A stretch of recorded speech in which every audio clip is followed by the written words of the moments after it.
What is up, everybody? Welcome back to the channel. CFC DP here with yet another video. We are coming to you right after Chelsea lost 4-2 to Manchester City in a preseason friendly. But first, as always, I want to give a huge shout out to Cy Phillips Talks Chelsea. Amazing content, amazing platform, podcasts, transfer news, match reports, player analysis. There is something for everybody on there. Go ahead, find the link in the description below. Subscribe today, and you can be a part of this amazing community of Chelsea fans.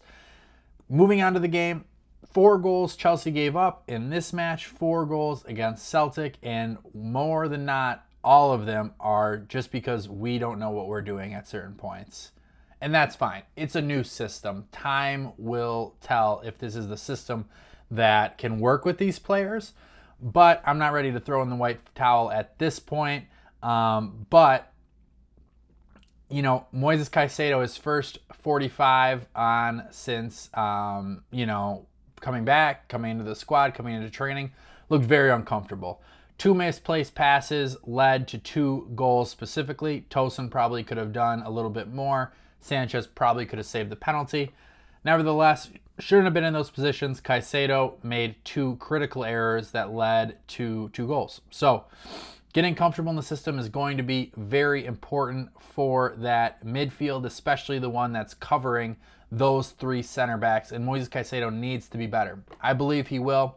I believe that he is a player that gets better as he gets more comfortable, so he just needs to get more comfortable. 2 tough matches coming up against Real Madrid and Inter Milan before we face Man City again. But I believe that Caicedo can figure this out. Malo Gusto is the same boat. Malo Gusto, once Caicedo got taken off, moved into the midfield. And Gusto was probably at fault for both of those other goals. Now, Sterling misplaced the pass, but, you know, Gusto made a darting run, overran the pass, led to a goal. The second one, a misplaced pass as well, and Haaland was just on it and scored again. So, overall, looking at the defensive structure and the defensive shape, it's going to take time. But, you know, if you continue to make misplaced passes, as Chelsea have done in their 2 losses this preseason, they're going to be punished. It's not just because Manchester City is good. Any team that is going to pounce on those and score goals against you. So Chelsea need to be a lot better on that. The first half, Christopher Nkunku played striker. I don't think that that's a spot for him. I think in terms of the pressing and the aggressiveness that needs to go into that position to sort of start Chelsea's press, you need somebody that's a little bit more active. You immediately saw when Mark Guiu came in, he was pressing and Manchester City started to make mistakes. And Nkunku, in my eyes, fits really good in those 2 attacking 10 positions. But as a striker, I don't personally see it. Maresca may see something in training that would suggest otherwise. But from what I've seen to this point, he does not have the pressing and work rate that I think that this team needs up front leading the line. Doesn't mean he's a bad player, of course. Just think that he could be masked a little bit if he played in one of those 8-10 positions. A couple of other thoughts. Thought Romeo Lavia had a sneaky good game. Defensive work was very good. Misplaced some passes as well. That was a team-wide thing.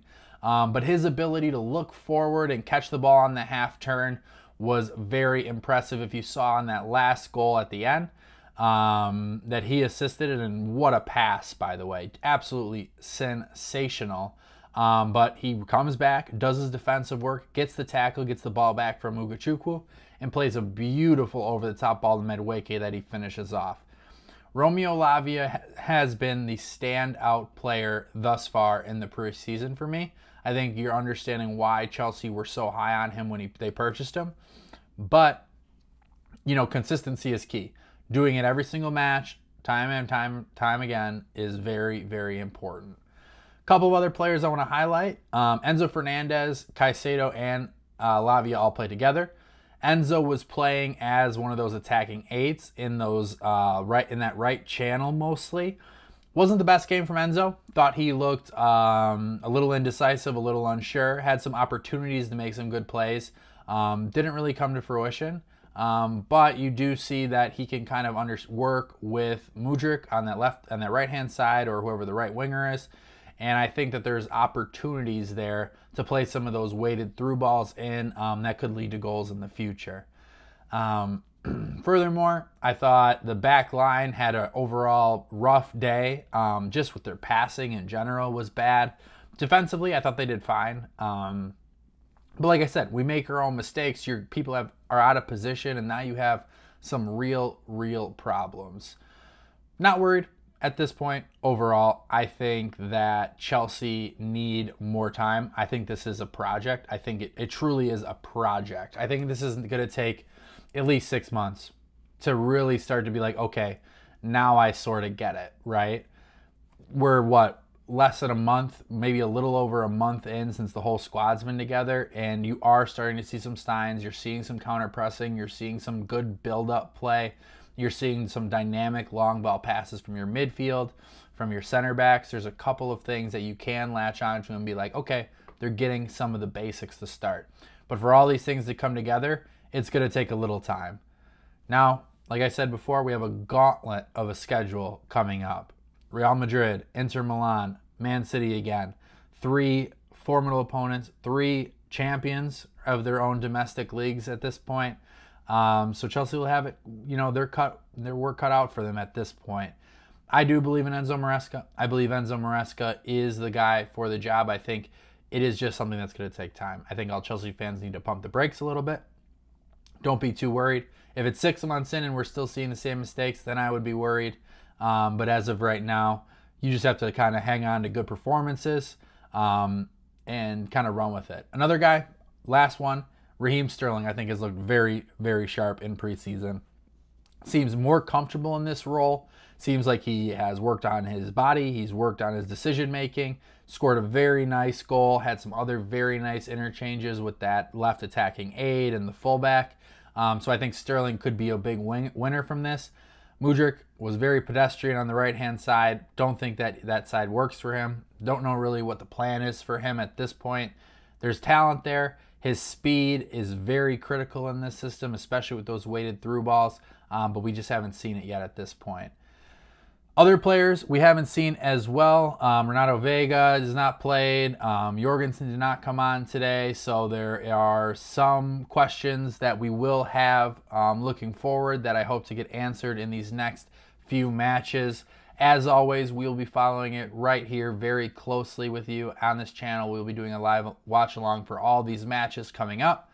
We then have the season. We'll be doing more live watch alongs. I know we've gotten great feedback on those. You can always find out my written content, which is on Cy Phillips Talks Chelsea, where we talk about that. You can always follow me on Twitter. Always a good place to reach out and get some of my instant reaction thoughts. So, like I said, go check out the link in the description for Cy Phillips Talks Chelsea. Please go ahead, subscribe to this video. Every like, every subscription is extremely helpful. And let me know, guys, know what you think in the comments below about any of these topics. All right, we will be back in a few days. We'll be back for sure for Real Madrid as well. Another watch along against another great opponent. So it will be exciting to see how this team reacts to this disappointing loss. Thank you. Have a good night.